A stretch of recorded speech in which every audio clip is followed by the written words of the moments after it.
The San Martin Vintage Dive Watch. A watch that's clearly based on the Big Crown 6538 Submariner made famous by Sean Connery in Goldfinger, also in Dr. No, but particularly Goldfinger because that's where we first got the really good close-up clear shot while he was wearing his white tuxedo and checking the time before the explosive charges he set go off. If you look at the overall design of this, you can see that that is very obviously where the entire design concept comes from, which is not a problem. And this is not going to be a debate about homage watches or fake watches or that kind of thing. There's clearly a market for them. Clearly the market has proven that the people that buy these kind of watches are not in a position to be able to buy the real thing. This is a watch I've considered myself purely because I love the look of this. This was actually the very first watch that got me into dive watches, thanks to Mr. Connery and that particular scene. And I remember looking at that and thinking, that's a beautiful looking watch. And I know that I couldn't afford a 6538. They're they're very rare and they're very expensive, and there's no way I could realistically afford to get myself one of those. So this, to me, would be a perfectly viable alternative to give you that look and overall feel.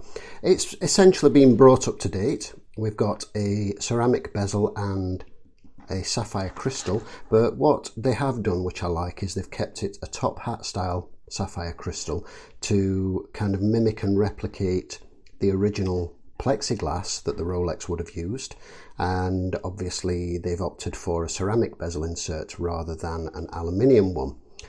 The case is stainless steel. It's very, very nicely finished. This is the first time I've actually looked at a San Martin.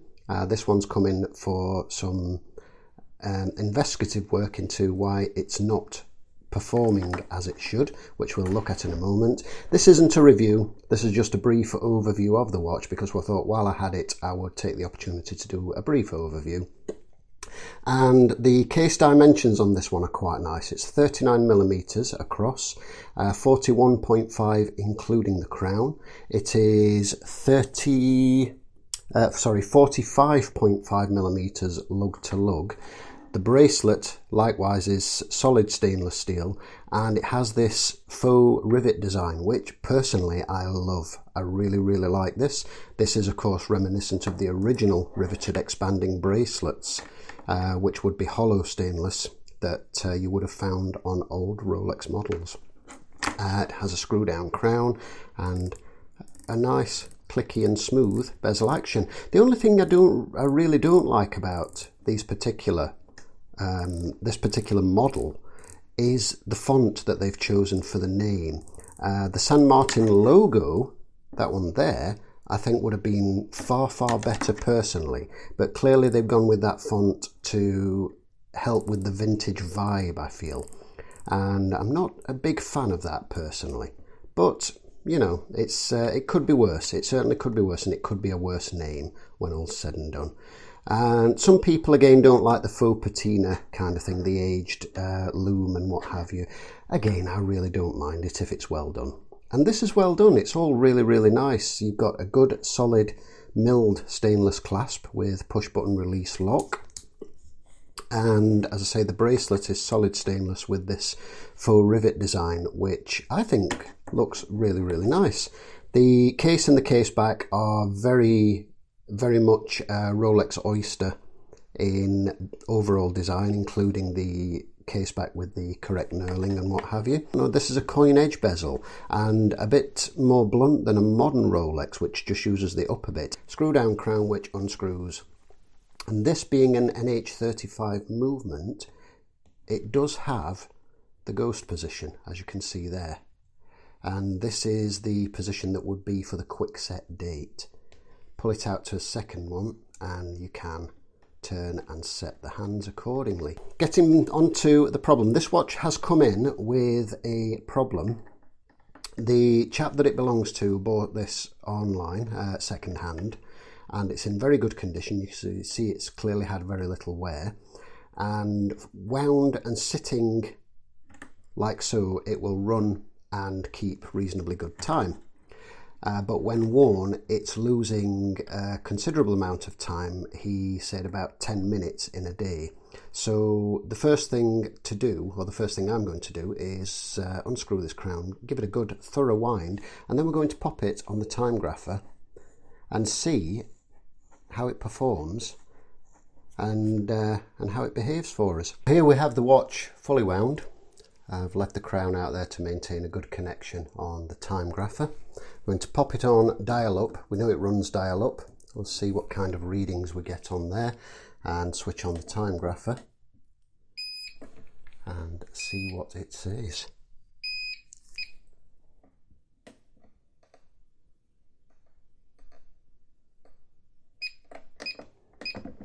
I'll set the lift angle to 53, which is around about where the NH35 sits.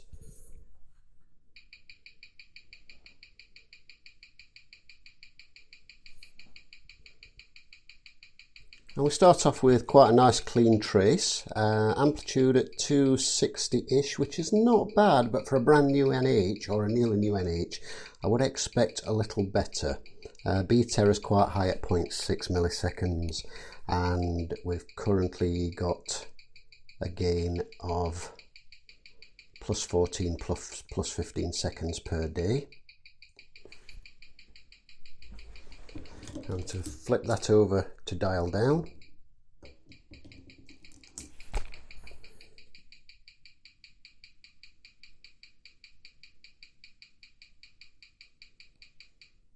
and we can see immediately that we've got a problem there and we've lost the signal.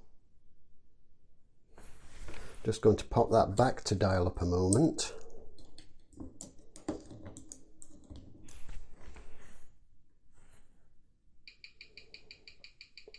Signal's back. You can see that amplitude has decreased as it's spinning back up and building up its power, and we've got a gradual curve down as it's building back up and the amplitude increases.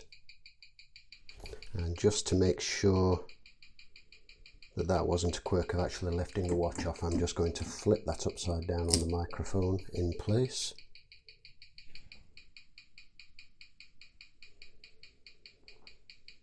And there we completely lose the signal.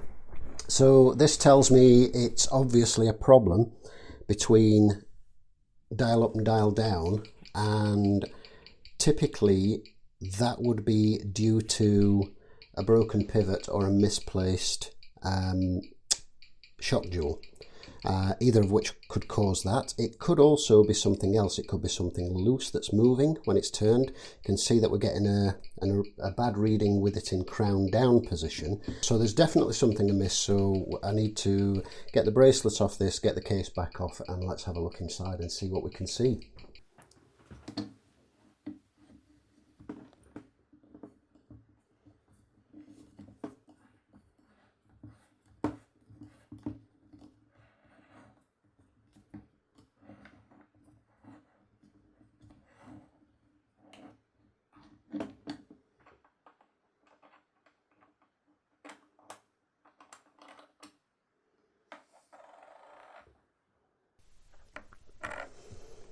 So with the case back removed, I'm just going to pop that gasket out of the way because that's a little bit wanted to pop out anyway. You can see there we've got not a lot happening with the balance wheel, which is never a good start. So and we have an NH36A movement now. I'm a little surprised at that. I believe the NH36 is the day date version of the NH35. So that does surprise me a little bit. I'm just going to pop this dial up for a moment so we can see that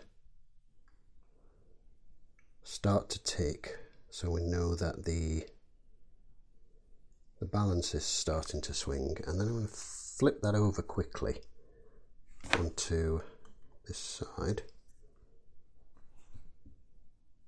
And hopefully you saw that. I'll try and do that keeping the oscillating weight out of the way, so we'll just give that a second to speed up and do its thing.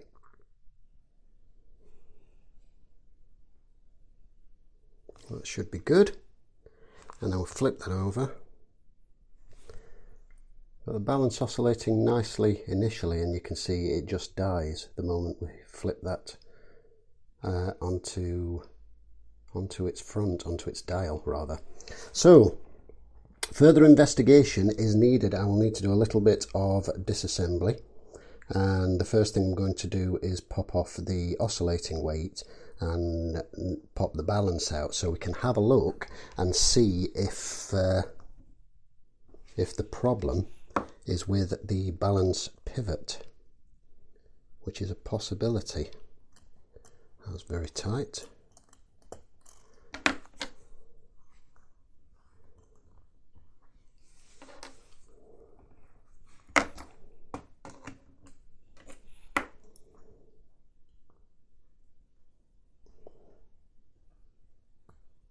You can see it is a brand new movement.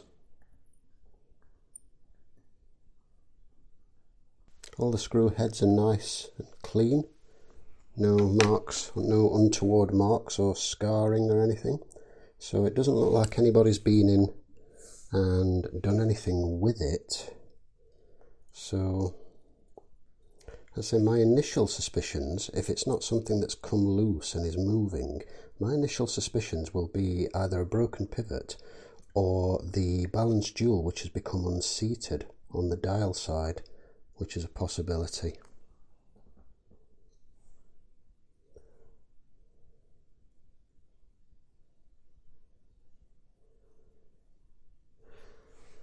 Of course, if that's the case, it does unfortunately mean that we will need to remove the dial and hands to access that, but hopefully there'll be no pesky calendar components to get in the way of reseating it, if that's what we're looking at. I'm just going to cut at this point here because I'm going to pop these under the microscope and take a look and make sure there's nothing particularly untoward. It looks very clean, just from a quick preview through my loop. And yeah, the balance stop is doing what it should, so that's not sticking out and catching anything. Okay, back momentarily. So there's nothing glaringly obvious there. The pivots look absolutely fine. We've got a good snap of the pallets when manually manipulated in the dial down position, and the pivots on the balance look perfectly fine. The next thing I wanted to check was the state of the hands, or the hand stack, just in case one of those was moving and fouling. They are absolutely rock solid firm, and there's gallons of clearance around them, around all three of the hands. You could almost get a bus through the gaps between them, acres. So it's definitely not that. The rehout chapter ring, whatever you want to call it, appears to be part of the dial, so that's not something I'm going to try and remove. But I think the next step is going to have to be removal of the hands and dial, and take a look to see if we've got a misplaced or damaged balance jewel on the dial side. What I'm going to do first of all is pop this back in its case and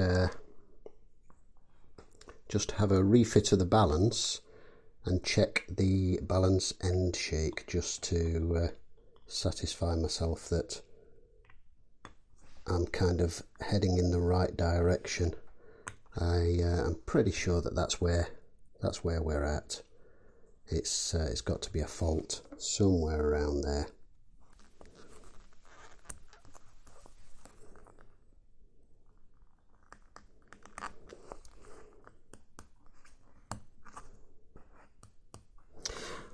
There's a very tight fitting movement ring. It's just your standard plastic movement ring with friction press fitting for the dial feet, but really, really nice and snug fitting. That it's quite impressive. So let's go ahead and pop the balance back on.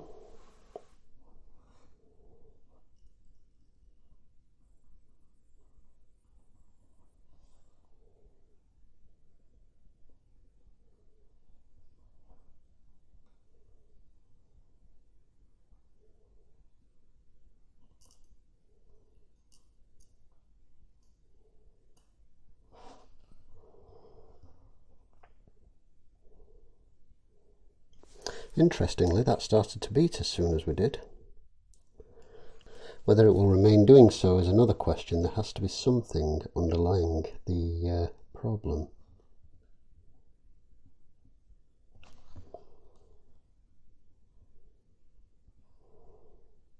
There we go. So,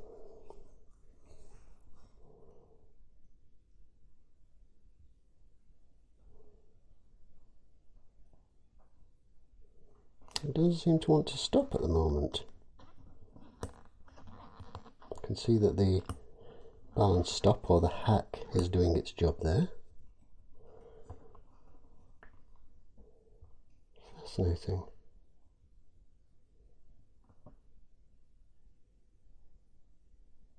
A little bit of end shake, maybe a little excessive, but it is currently still under power, of course.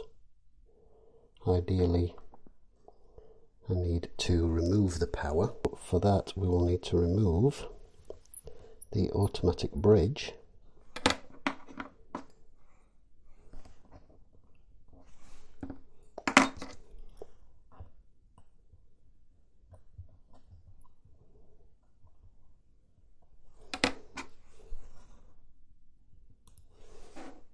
And the first reduction wheel.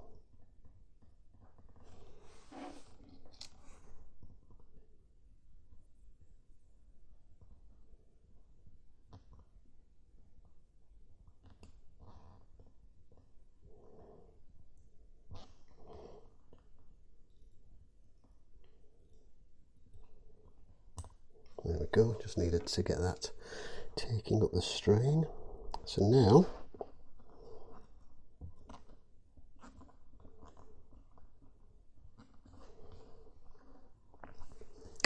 of course I will need a screwdriver on this, because what they've effectively done here is modify a 7s26 movement, and the watch is wound via the reduction wheel. So essentially,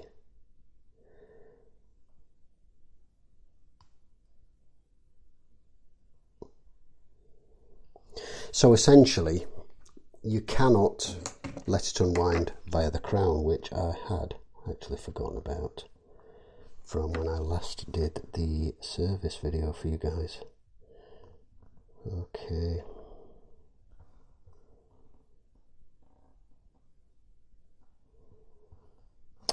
So there we are with the power off. Let's just check that end shake again.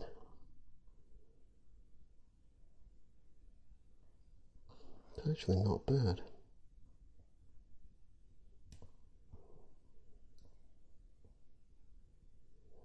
There is a little, but it's really not bad for one of these. So we're going to pop the winding works back on. It's great to see that Seiko are still using their famous axle grease everywhere. That stuff is truly, truly awful. Hate it. It's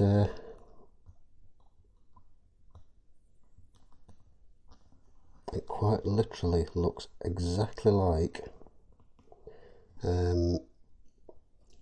Mechanics lithium grease, the grey, black grey paste. It's awful stuff. It does not do your cleaning machine any favours, let me tell you. It needs to be thoroughly cleaned before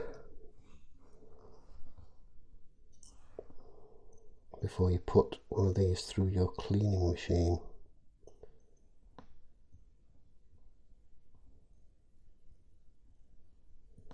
There we go.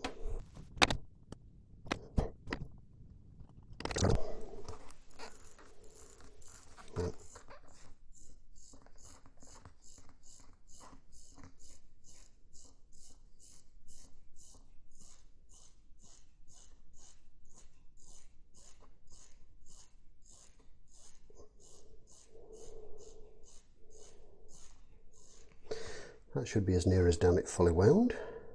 Currently beating with a good amplitude. I'm a little baffled as to why it suddenly is when it wasn't previously. So let's try the whole flip it over trick again, so I'll just let that beat away nicely there for a moment, and then flip it over. And there again I can see that slowing already. Yeah, there's definitely something amiss there. The next step is going to be dial and hands off. Let's take a look at the dial side, see what's going on. Just before I go ahead and remove the hands and the dial, just a little something I've noticed as I was aligning these to do it. And it's a little thing, but it's a thing that irks me. It's something I've seen occasionally. Something you will see when you work on watches, but it bothers me, and that is the alignment of the hands. Now at that point, both the hour and minute hand should be pointing straight up, and you can see the hour hand is actually slightly off to the left and not directly up until about 4 minutes past, just there.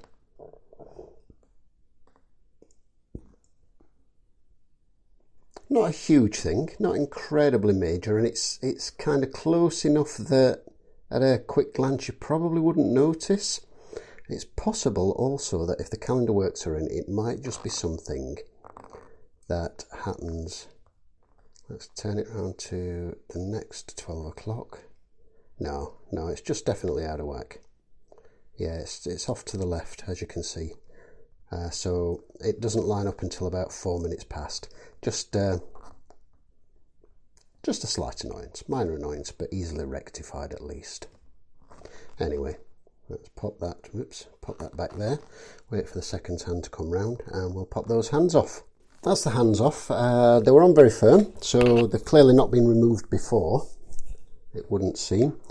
But at this point here, we're just going to remove the dial. It's, as you can see, the hour wheel and the cannon pinion and the seconds pivot are all very nicely centered.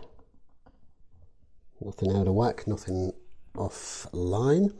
So what we need to do now is locate the securing points for the dial, which we can see through the back of here. These are just a friction fit, and using one of my hand levers,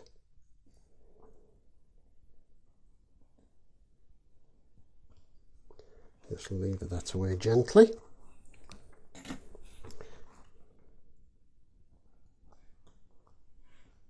and we can see that the calendaring actually is in place, much to my surprise. Disappointingly, the balance, or rather the jewel and shock system, looks to be intact and in place. I was kind of hoping that that was going to be what the problem was.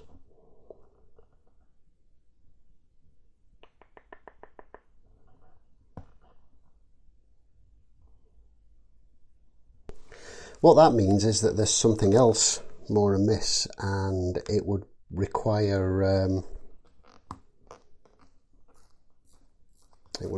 actual further dismantling of the movement, and frankly, from a cost-effective point of view, it's just really not. So at this point I will need to converse with the chap that sent it, and I think the logical way forward would just be a movement replacement.